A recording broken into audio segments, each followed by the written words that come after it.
Ready when you are. Sup YouTube legends. Today we're going to do a little Q&A with Dan. We've got a question from Alexandra Caraponayo. Oh, Alexandra Caraponayo. Caraponayo. I even asked her to actually pronounce it for me. Caraponayo. Okay, let's go again. You're still recording, aren't you? Yeah, that's good. This is what it's real. I love it, man. That's good.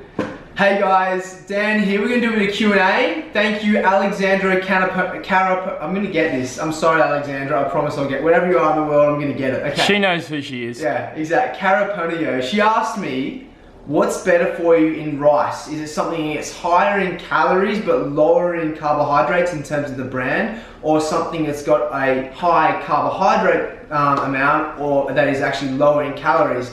And I think the first thing to think of when it comes to if you're looking into, say, a health goal, personally, I think numbers are something you should not concentrate on in the first place.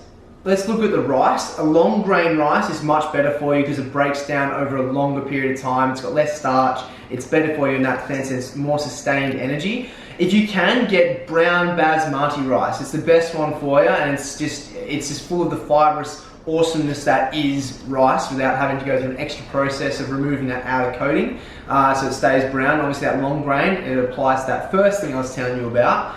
Secondly, it's also more important to think about the absorption, and although we talk about how much carbs is in something, it's more about how much our bodies can absorb, and therefore our bodies are all different. So for example, someone who absorbs rice differently to someone else will absorb more carbohydrates. So that's why it's sometimes important to think about how you're internally feeling as opposed to what's on the packet. And the third thing is, no one wants to actually do maths when they sit down to eat their meals. So as always guys, the number one rule when it comes to my eating and cooking is it must taste delicious because it's full of nutrients anyway, but it's all about fun. So don't sit down and having to think about how much mass has got on your plate. Just enjoy it and make sure it's full of colour. Long grain brown rice, Alexandra. I hope that's a little good tip for you. Another new tip next week. Oh, and if you want my cauliflower rice, which is completely not made of rice as usual, check out this little number right here. Yewww!